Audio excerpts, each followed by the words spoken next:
Ya, Assalamualaikum warahmatullahi wabarakatuh. Perkenalkan nama saya Chandra. Saya akan mempresentasikan tentang hukum pajak.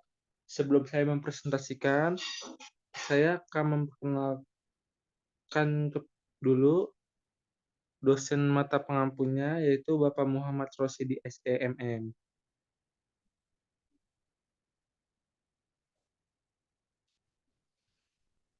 Yang pertama ada pembahasan. Pembahasan itu yang pertama kita ada pengertian pajak menurut para ahli, yang kedua ada fungsi pajak, yang ketiga ada jenis dan ciri-ciri pajak, yang keempat sejarah hukum pajak, dan yang kelima pajak subjektif. Yang pertama, pengertian pajak menurut para ahli.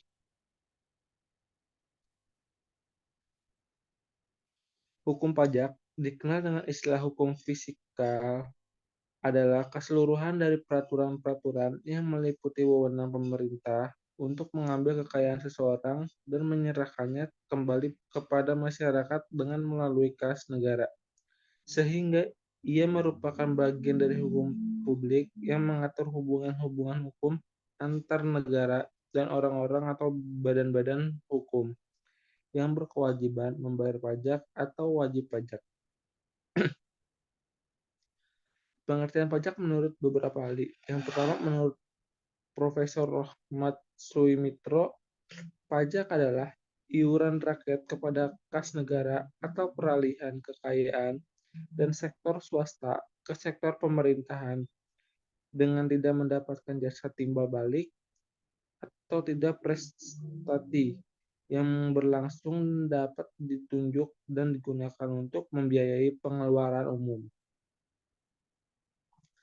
Yang kedua, menurut Profesor PJA Adriani, pajak adalah iuran kepada negara yang dapat dipaksakan, yang terutang oleh yang wajib membayarnya menurut peraturan-peraturan dengan tidak mendapat prestasi kembali, yang langsung dapat ditunjuk dan yang gunanya adalah untuk membiayai pengeluaran-pengeluaran umum berhubung dengan tugas negara untuk menyelenggarakan pemerintahan.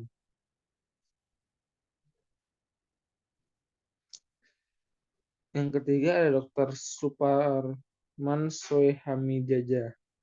Pendapat yang berbeda disampaikan oleh Dr. Suparman Soehamijaja.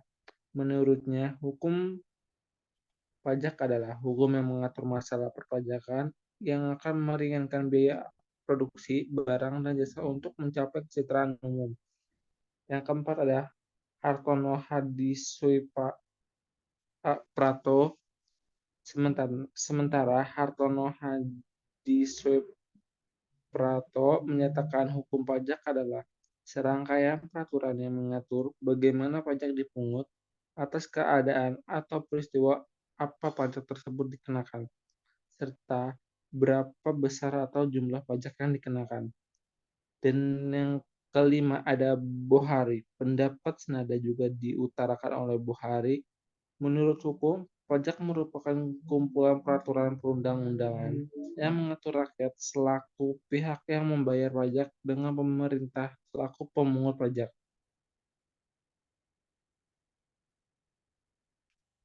Yang kedua ada fungsi pajak.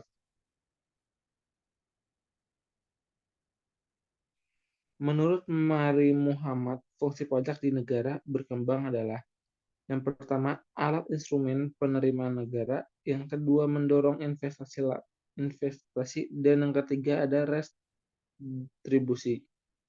Unsur pajak menurut Rahman Sumitro adalah yang pertama ada masyarakat, yang kedua ada Undang-Undang Republik Indonesia, dan yang ketiga ada pemungut pajak atau pengusaha masyarakat, dan yang keempat ada subjek wajib pajak.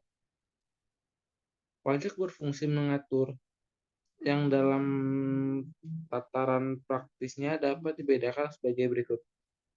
Yang kedua, yang pertama adalah positif, yaitu tax inefektif, yaitu melalui pemberian kelonggaran-kelonggaran, penghapusan, pengecualian, pengurangan, dan kompensasi. Dan yang kedua, negatif, yaitu TIF, jenis insentif tax, yaitu melalui pemberian hambatan-hambatan, pencegahan atau pemakaian atau pemasukan dan pemberatan khusus.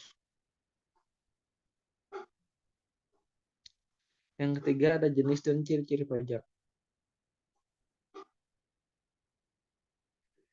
Ciri-ciri hukum pajak dapat berupa pajak langsung atau tidak langsung. Yang pertama dapat dipungut sekaligus atau berulang-ulang. Yang kedua dapat dipaksakan. Yang ketiga tanpa ada kontrak prestasi secara langsung. Yang keempat digunakan untuk memasukkan uang ke kas negara. Yang kelima dapat digunakan sebagai alat pengatur atau pendorong atau penghambat. Dan yang keenam dapat dikenakan atas orang atau barang.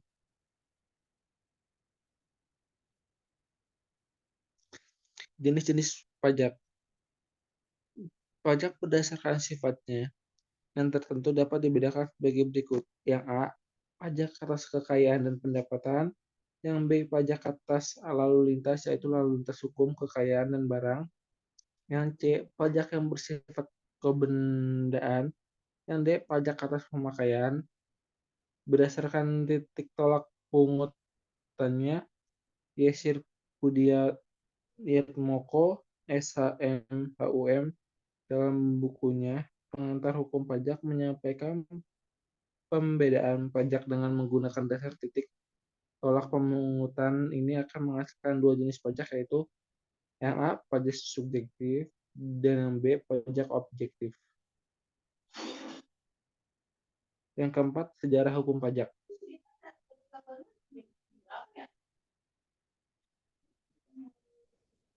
Pada awalnya, pajak bukanlah suatu pungutan melainkan pemberian sukarela yang diberikan oleh rakyat untuk raja yang telah memelihara kepentingan negara, menjaga negara dari serangan musuh, membiayai pegawai kerajaan, dan lain sebagainya.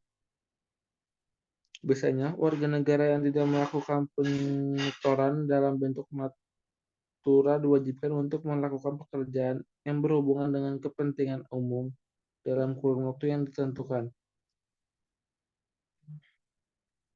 Sementara orang-orang yang memiliki status sosial lebih tinggi dan memiliki cukup harta dapat terbebas dari kewajiban tersebut dengan membayar uang ganti rugi. Di Indonesia, pajak awalnya merupakan suatu upeti untuk pemberian secara cuma-cuma oleh rakyat kepada raja atau pengusaha. Namun, upeti ini hanya digunakan untuk kepentingan penguasa saja, tidak dikembalikan ke rakyat. Seiring dengan berjalannya waktu, upeti yang diberikan oleh rakyat tersebut tidak lagi digunakan untuk kepentingan satu pihak, tetapi mulai mengarah ke kepentingan rakyat itu sendiri. Jadi, harta yang dikeluarkan oleh rakyat akan digunakan untuk kepentingan rakyat juga. Misalnya untuk menjaga keamanan rakyat, membangun saluran air, membangun sarana sosial, dan lain sebagainya. Dalam perkembangannya, pemberian yang sebelumnya bersifat cuma-cuma dan lebih ke arah memaksa, ini pun dibuat suatu aturan yang lebih baik dengan memperhatikan unsur keadilan. Karena itu, rakyat juga dilibatkan dalam membuat aturan-aturan pemungutan pajak karena hasil pajak tersebut nantinya digunakan untuk kepentingan rakyat sendiri.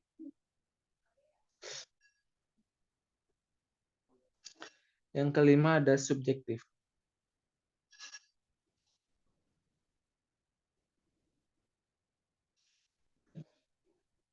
Pajak subjektif merupakan pungutan yang berasal dari orang pribadi dan telah dikukuhkan sebagai wajib pajak dengan memiliki nomor pokok wajib pajak atau NPWP sebagai syarat administrasi untuk melaksanakan hak dan kewajiban perpajakan. Setiap warga negara memang diwajibkan untuk membayar pajak, sehingga kewajiban utamanya kepada negara sesuai dengan ketentuan undang-undang atau UU yang berlaku apabila seseorang tidak membayar pajak subjektif. Maka orang ini ditetapkan telah melanggar ketentuan hukum dan dapat dikenakan sanksi denda sesuai dengan ketentuan yang berlaku.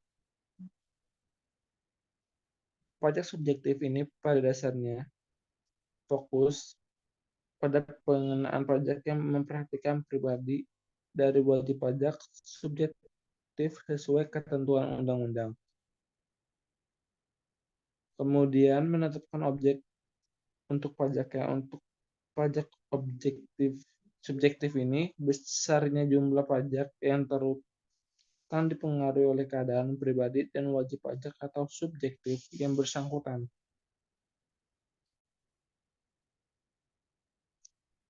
Contoh dari pajak subjektif ini adalah pajak penghasilan atau PPH.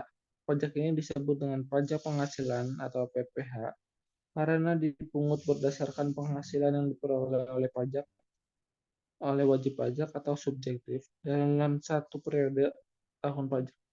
Berikut ini merupakan jenis-jenis dari pajak penghasilan atau PPH di Indonesia. Yang pertama adalah pajak penghasilan PPH pasal 21. Yang kedua ada pajak penghasilan PPH pasal 15. Yang ketiga ada pajak penghasilan PPH 22. Yang keempat ada pajak penghasilan PPH 23.